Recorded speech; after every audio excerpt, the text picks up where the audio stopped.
I'm Nick Hernandez, and you're listening to the Positivity Matters podcast. We talk with well being scholars and leaders from a variety of fields. Today, I have Shige Oishi on the program. He is the Marshall Field Floor Professor in the Department of Psychology. He is a leader in the study of happiness, psychological well being, the experience of a meaningful life, and cultural psychology. Oishi's research program is distinctive in its methodological range and ingenuity, as well as its broad theoretical reach. Currently, he is focused on the effects of economic inequality and residential mobility on the well being of individuals and communities. Oishi earned his bachelor's degree from International Christian University in Tokyo, his master's from Columbia University, and his PhD from the University of Illinois Urbana-Champaign. Welcome to the show. Thank you.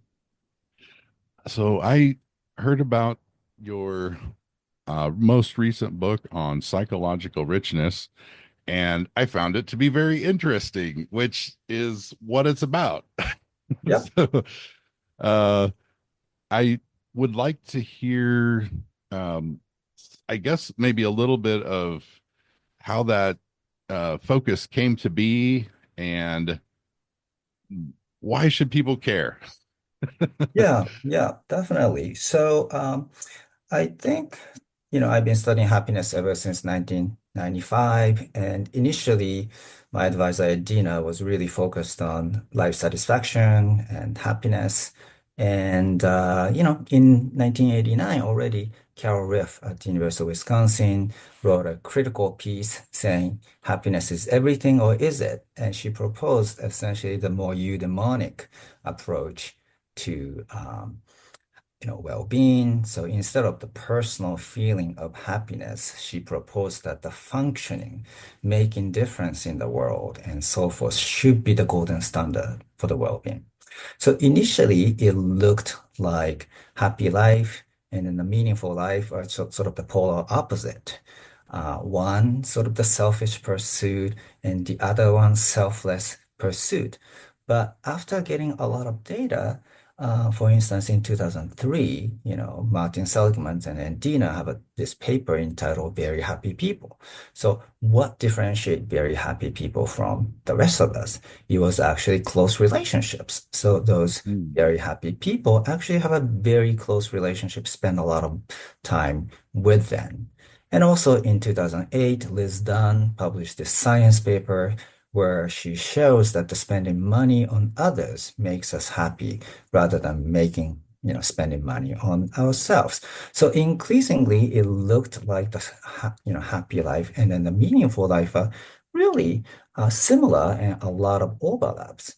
But on the other hand, there are a lot of puzzling findings as well. For instance, there's a famous findings on the political orientations and happiness and meaning in life that the political conservatives tend to report higher level of happiness and a greater sense of meaning.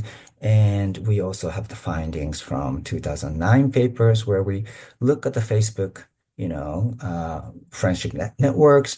And for white students, those students who have more homogeneous social networks say their life is happier and more satisfying than those who have diverse friendship networks and so forth. And in the personality end, we also find that the openness to experiences is the one thing that is not correlated with everything. So the empirical picture emerged that it seems like essentially the individual who have very stable kind of life in terms of interpersonal relationships, financial, strict conditions and so forth tend to be happier and making a difference in the world. On the other hand, we are now capturing these things from those people who are leading an adventurous life, curious life, and so forth, and not really considered as leading a good life.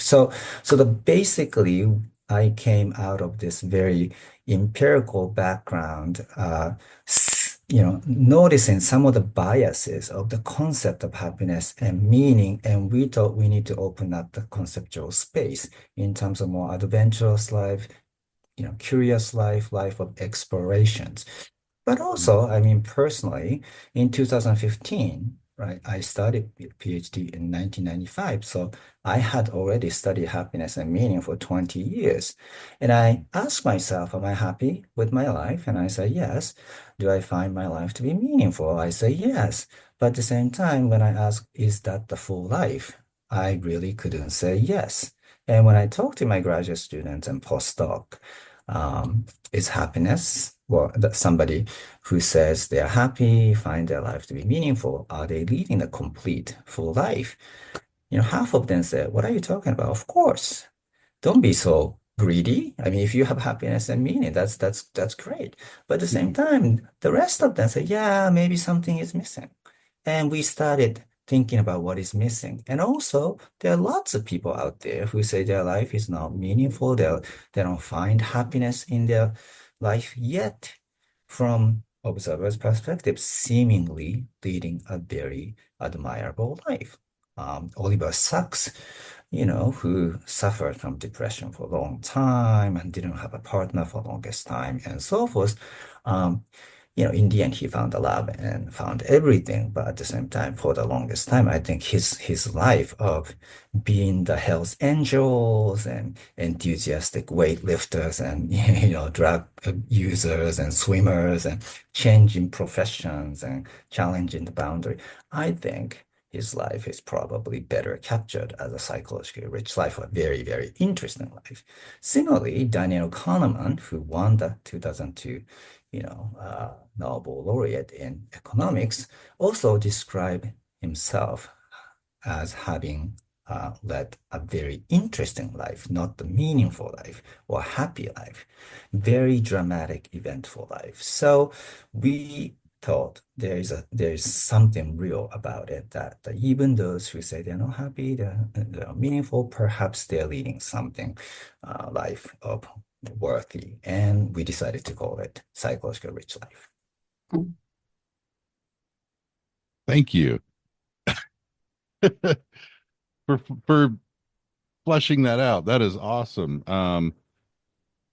Like in the on the philosophical approach to well-being, I've heard things like this may be called like intrinsic goods. So like, you know, the meaningful life is intrinsically good. The happy life is intrinsically good. The interesting life is intrinsically good, and they're not mutually exclusive. One I did a just kind of a rough uh estimate for yourself, like what do you feel like for you? How is that good life constituted? Is it can you rank for yourself how those how would you rank them for yourself personally? I know for me, I think I'm kind of like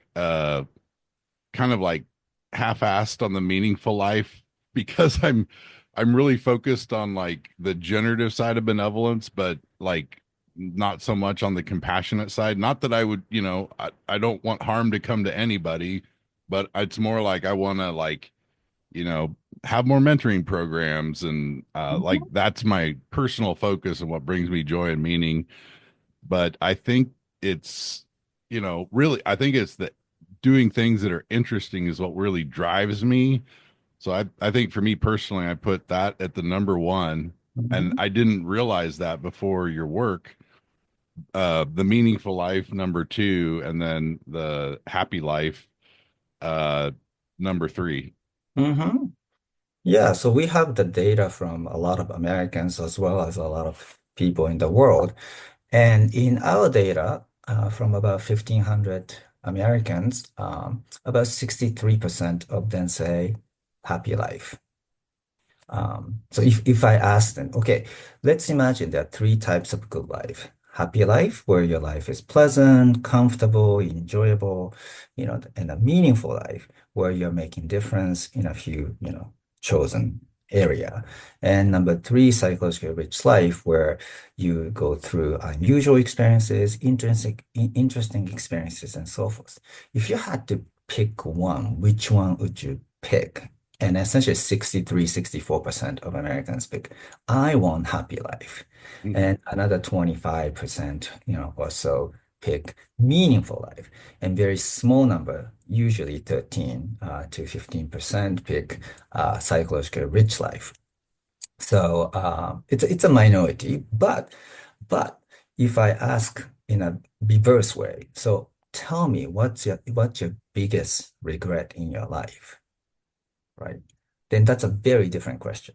And then people write about actually very traumatic things or like very severe events. But then I say, okay, now let's imagine you can undo this regretful event. Do you think your life would have been happier, more meaningful, or psychologically richer? And these are the same people I asked, like 1,500 Americans. And all of a sudden, 33% of them essentially say, yes, if I can redo and undo this most regretful life of my life, then my life would have been much more interesting, much more psychologically richer. And they're thinking about, not going back to school, not taking a job offer in Boston or, Boston or, overseas or, that type of thing. And in the social psychology, there's a very famous studies about regret.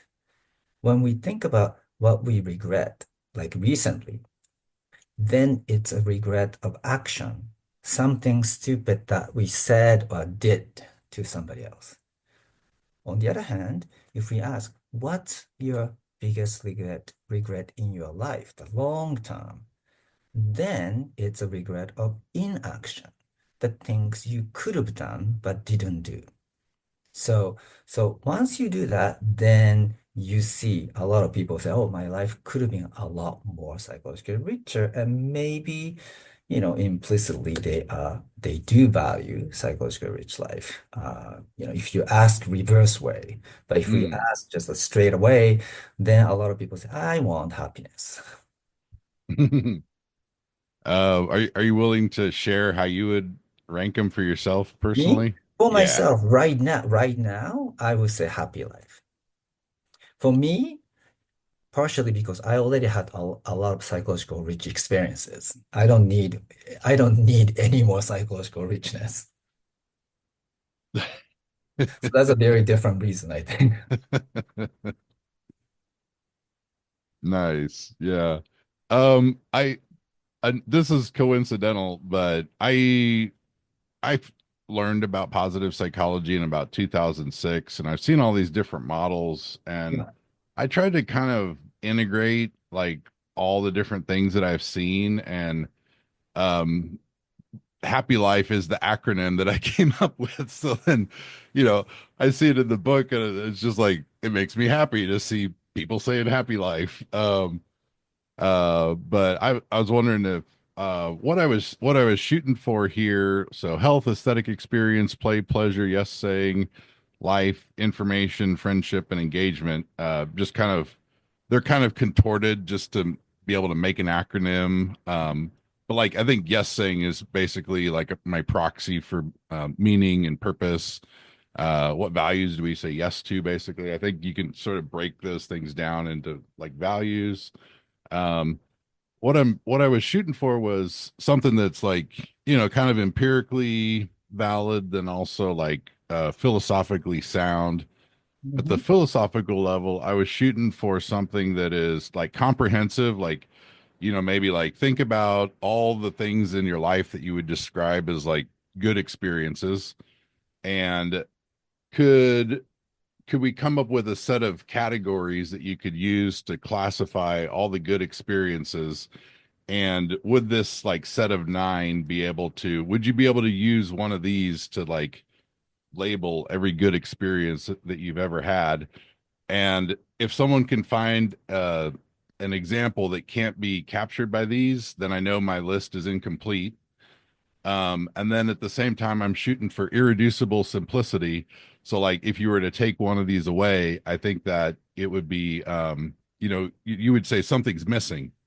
So I'm Mhm. going for kind of like a Goldilocks uh, theory, philosophically speaking, Mhm. and it feels like this also just makes somewhat of a reasonable like framework for I'm interested in this thing, positive psychology. What's in this black box of studying human flourishing? and I would say this, minimally, I think I've got like an interesting acronym that sort of references what it's about just in the name of the thing. So, Hmm. uh, this is my own sort of type of example of something that's like intellectually interesting to me is like wordsmithing and making acronyms and I like so I see like basically the interesting life kind of is like rooted in play, curiosity leading the way. Hmm. Um, and then like the meaningful life, I see that kind of as like the yes saying, and then the happy life is kind of like I think of that as like pleasure. Like I think Hmm. that's what do all the positive emotions have in common? I think like pleasure is the ingredient that unites them. Sure. Um, Yeah. and like I'm just curious like uh how does this strike you as an approach? Are there any obvious holes in it? No, I don't think so. I mean, yeah, but so like philosophers often talk about these intrinsic, you know, goals, right? So like when Aristotle argued, so what is the ultimate goal of goal for life? Is it the reputation? Is it the honor? Is it the wealth? And then essentially he argues against those because wealth and honors and so forth could be just instrumental for something else. And in the end, he argues that the happiness or well, eudaimonia is the only thing that is, that we want for its own sake. So if you go that level, of course, it's a different story.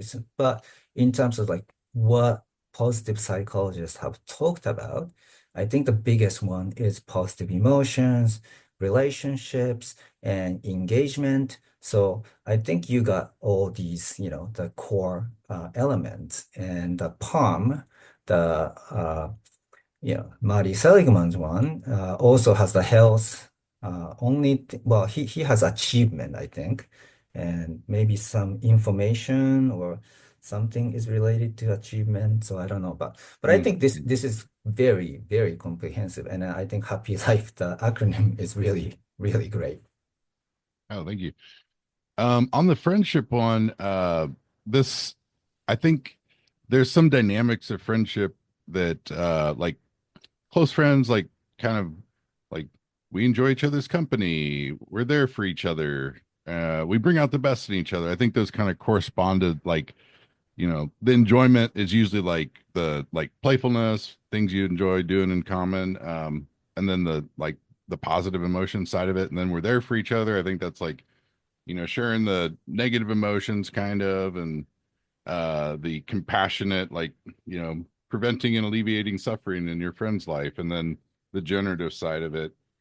I think the strengths psychology kind of really opens up that we bring out the best in each other. So like my top via strength is curiosity. So I think that Hmm. might be indicative that I'm wired for the interesting life kind Yeah, of. definitely. But it's like I think like I think oh, what is it like self-discipline or something in the via one of them is of that nature. It's like my lowest one, I think. There's a Probably. humility. Yeah, Yeah, so self-regulation is like my number 24. that's And then regulation. I think on Gallup it's like I think discipline. They've got Mhm. discipline in the Gallup one. Um but like yeah, anyways, right now I'm uh showing a visualization of the VIA strengths and how they aggregate in the guests, previous guests on this show. And my guests are very transcendent and wise. Is have you ever done this the VIA survey of character strengths before, or Well, I think heard of I've that? I've done it like when Chris Peterson was developing in the early 2000. Yeah, definitely we did. But Do you remember some of your top ones, I maybe, think it's or curiosities and intellectual, you know, exploration type questions. Uh, Okay. definitely head over heart, right? That there's Okay. two, right? So, Yeah. I thought, yeah, I've been another one of my on the Gallup side, I got connectedness as one of my strengths there. mhm, So I enjoy like making visualizations like about like strengths to kind of like create a sense of connectedness with the team. Um, anyways, that's another thing I find interesting is like the strengths of others. Like it really kind of by discovering positive psychology really like opened up. It's the mhm, first um like intellectual interest that's I've ever had. Like I was not interested in school. It I kept going basically because I was like I didn't know what I wanted to do and I just had this general sense like the more education the better. So like mhm. I just kept going like until I could. And then eventually found the positive psychology years after, and I've just like sort of locked onto that as a let's bring community building around well-being science and see if we can just like help build hope in the world. Kind of that's kind of been my like focal point. Yeah, yeah. No, I think character strengths is really a really good exercise to just focus on, strengths of each other's and what we can do, with it. So, Yeah. Okay, so the interesting life, psychological richness.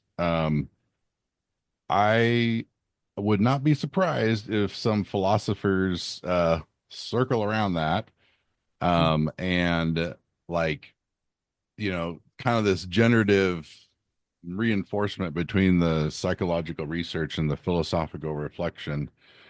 um like another interesting loop that I think I saw at one point was a philosopher where Aristotle talks about for something to count as a virtuous act, it has to be, I think it's like, intentional, you have to be successful, and you have to take some pleasure in doing the action. And one of the philosophers, I think, was proposing the idea that maybe flow is the type of pleasure that Aristotle was referring to when he was describing that. mhm, Anyway, that's just an example, I think, of the psychological research like getting picked up by the philosophers. sure. Um, and I was wondering, like, how what's the relationship like from where you sit between philosophy and psychology? I think William James was kind of like one of those people that was head of the both APAs, the American Philosophical, the American Psychological Association. Mhm. Um, do you feel tempted in that way? Would you like to be the head of both? Oh, no, no, no, no, no. I mean, at this point, I mean, in 1890s, essentially there was no real psychology, right? So most of the psychologists came out of philosophical traditions, William James being one of them. But, last 130 years, certainly the empirical psychology has emerged as a very, very distinct discipline. So, um, yeah, I mean, and the phil I mean, I have no background in philosophy, so there's no way I can make substantive contribution to the philosophy literature. But at the same time, I really like reading philosophy and philosophers' work because, of course, what psychologists often lack is really just a careful conceptual analysis and definitions. And oftentimes, the definitions and implementation, operationalization is also a little bit incongruent. Whereas I feel like the philosophers are very, very careful as to setting the boundary of the concept and so forth. So you learn a lot, but also just I mean, there's just huge historical literature. So I like Aristotle, of course. But I also love Kierkegaard and Nietzsche and all those people. And I think they made a lot of very interesting observations. Um, And what psychologists can do is really empirically testing whether their hypotheses and ideas have some empirical ground or still true in modern uh, individuals and multiple societies and multiple cultures and things like that. These two are very right now distinct disciplines, but at the same time, I think psychologists can learn really a lot from philosophers. And a lot of time there are workshops where I go there and a lot of philosophers go there. Mm. Half of them are psychologists, half of them are philosophers and so forth. So I think that's a really healthy um, development. Yeah. I'm seeing with the economic inequality as another research interest. I've heard of several things, and I'll briefly share what I've heard. And I've heard that with subjective well-being, that there's a interesting correlation with the emotional component that kind of like levels off with household income, like about I think like 75,000 is probably a little bit higher now than when Gallup originally did the research, but less than that at the household income level. It's like emotional well-being like takes a hit, like the further down you go from that point, but above it, it's like it kind of flat lines for the emotional well-being component. And then it just like for the uh I guess the purpose part of subjective well-being, like it just keeps going up with income.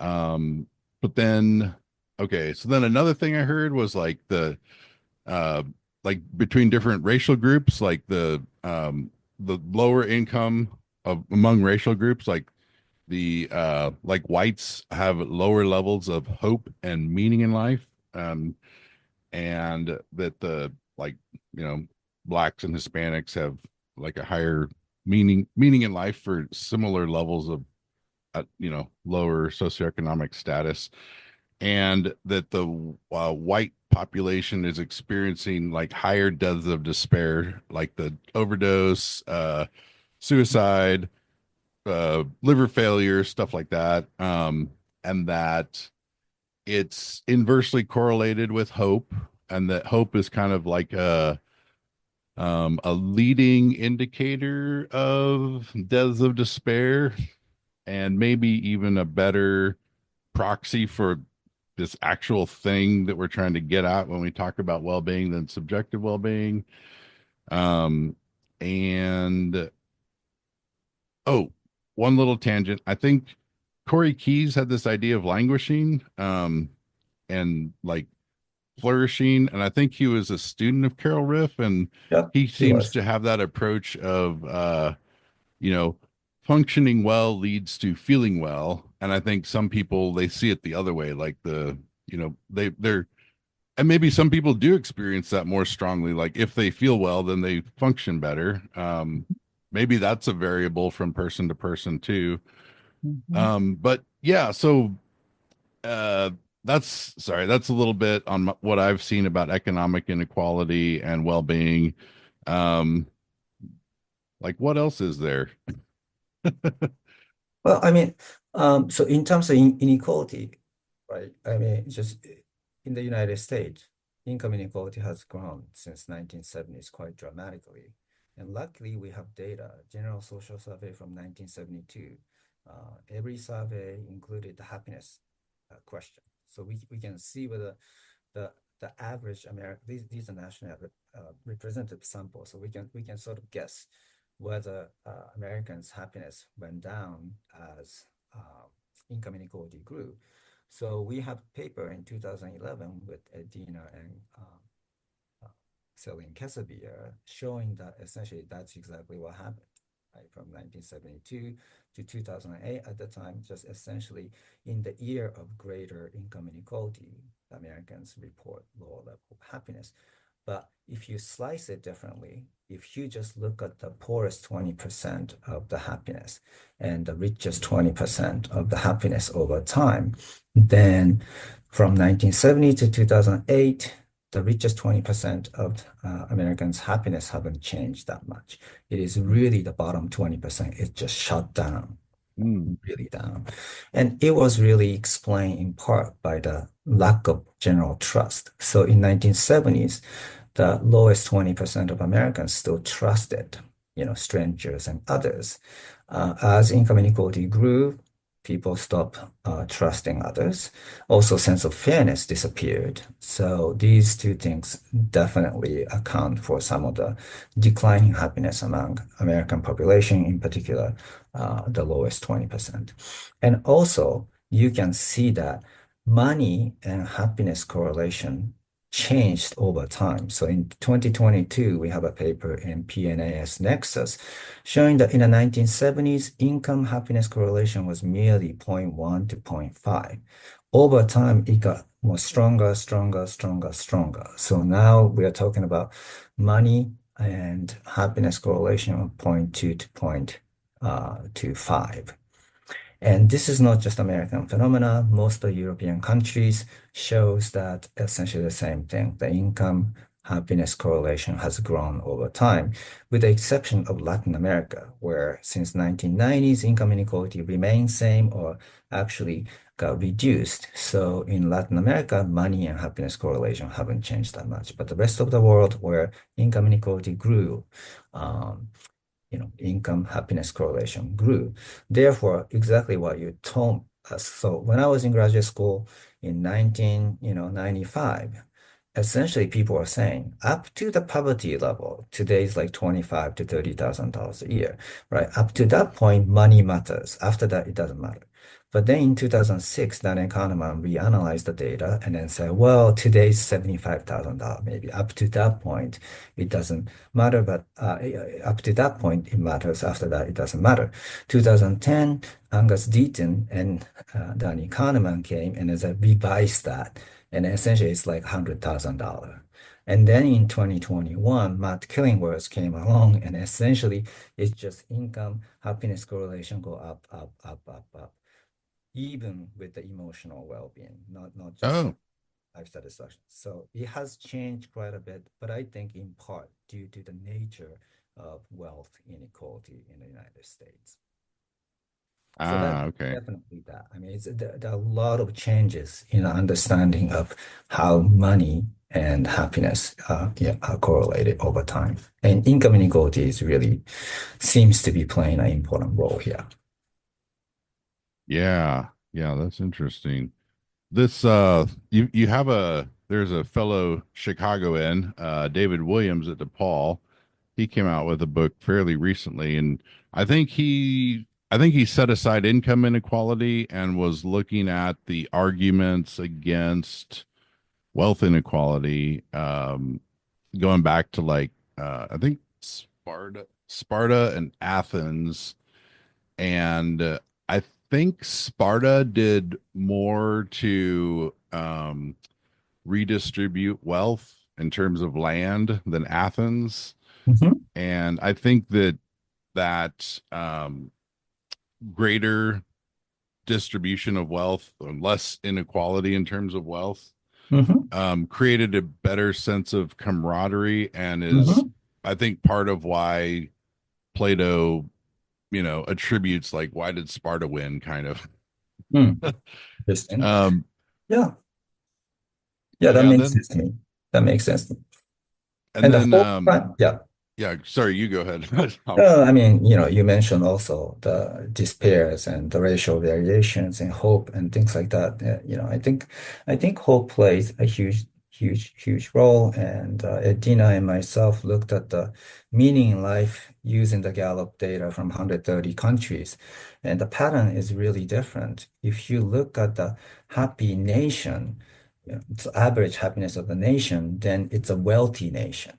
But if you look at the meaningful and purposeful nation, then that's a poor country. So correlation between the meaningfulness of the country and GDP per capita correlation is minus 0.49, negative correlation. And Hmm. furthermore, we showed in this paper, 2014 paper, that WHO, the suicide rate, is actually predicted by these Gallup's self-reports, aggregate self-reports of the country. So in the country where people say, you know, less people say their life has meaningful, they have higher rates of suicide compared to essentially African countries where over 95% of them say their life is meaningful. So certainly this recent findings within the United States demographic variation about the suicide rate and phenomena of this despair, I think makes sense to me. And yeah, definitely. I mean, I think the hope and meaningful life has some common feature. I mean, hope is definitely about the future, right? You have hope for the future. Meaning is not just the future, but in the past. What kind of accomplishment, contribution have I made? But one important component of the meaning is the sense of directions. So Mhm. certainly, it's a sense of directions and hope, I think, are intertwined. And when you cannot really see the future as something you look forward to, right? Then obviously, I think it's very, very difficult to find it meaningful and keep going, right? I mean, this is a classic Frankel's man's search for meaning, right? I mean, he saw in the concentration camp that some people just lose hope and then they just like within a week they die. So hope as a survival, tools, and also hope as a main ingredient of meaningful life, I think is there from very beginning of this literature of meaningful life. Oh, nice. Yeah. And I like how they sort of conceptualized hope down at the University of Kansas. Um, the uh, I had Carol Graham on the show from the Brookings Institution, and she's doing a couple studies, I think in Missouri somewhere in like a low income area, studying people with high hope, and then also like I think Lima, Peru. And I think she's trying to make the case that I guess the way I saw it, like, is I think in the Gallup work, it's on a scale of where 10 is the best possible life, 0 is the worst possible life. Where would you say you stand at this time? And it's like, well, maybe you're thinking about the past, present, and the future, but it's not like explicitly focused on that future component. Whereas like the hope very much is about, isolating that part of it. Um, what do you think about what's your sense, like, are these hope metrics maybe, like, she's arguing that it's closer to well-being, like the thing itself as humans experience it. um what to you, what seems to get it best at the heart of like well-being for people? And would you say that's a move in the right direction, like moving more towards aspiration and hope-based metrics? Yeah, I mean, I like Carol Graham a lot, her work, and the concept of hope. I mean, Sierra Schneider, Shane Lopez, and they really push for the importance of hope. And I think hope is really about the future. Therefore, just predictions like longevities and, suicide and things like that is really spot on, right? Those are the things that is really predicted by hope. On the other hand, how people evaluate their life so far, then it might not be hope, but things like the happiness, life satisfactions, and other metrics probably are more accurate metrics for how we summarize the whole life so far. So I think the well-being measure so far focused on the past very much, with the exception of one component of meaning. The purpose is about the future, but I think hope is really just 100% about the future. So I think it is a very good complement to what Hmm. we have, so far. And I really hope that Gallup and many of the survey, countries, census include those hope related items because I think it will predict a lot of behaviors, especially future related behaviors. Yeah.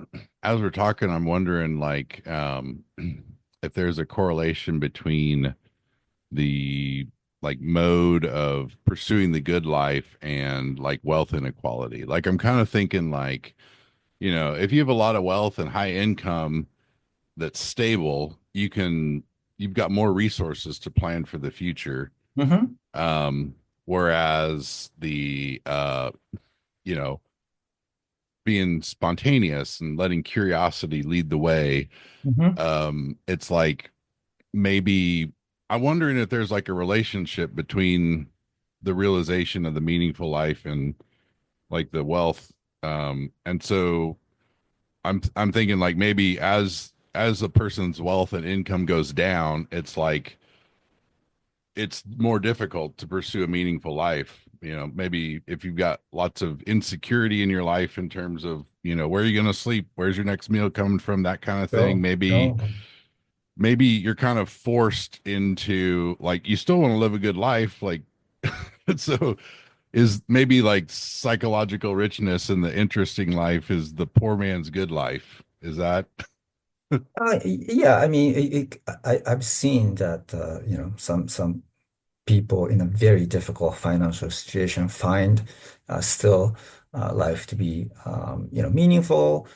Those are through a lot of religious kind of path, but also very Uh, psychologically rich. I mean, it's 11:02, so I have to leave very quickly.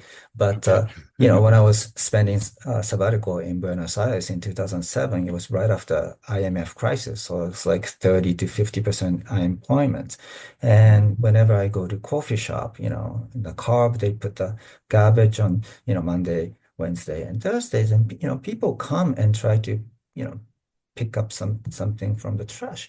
And this one father and son couple who came with a rickshaw, they were having so much fun, just go through and then Mira, I found this, and Mira, I found this, and that's unfortunate situation, but there were a lot of unexpected discovery in daily life. So I felt like they were leading actually psychologically rich life. So mm, yes, financial situations constrained our life in many significant ways, but I think there are many, many ways to thrive, essentially, even given a very limited circumstances. Again, the Franco was in the concentration camp, and he was arguing that he still led a meaningful life because he yeah. had his mind and hope and his recollection of happy time in Vienna and so forth. And as long as you have the hope, um, you could technically lead, I think, a good life, psychologically speaking. And hope probably is possible for the happy life, interesting life, and the meaningful life, I'm guessing. Yeah, I think so. I think so too. Yeah. Well, thank you so much for being a guest on the podcast. Is there anything you would like to share with listeners before we go? No, nothing much. I hope some of you find my book, Life in Three Dimension, helpful. Thank you.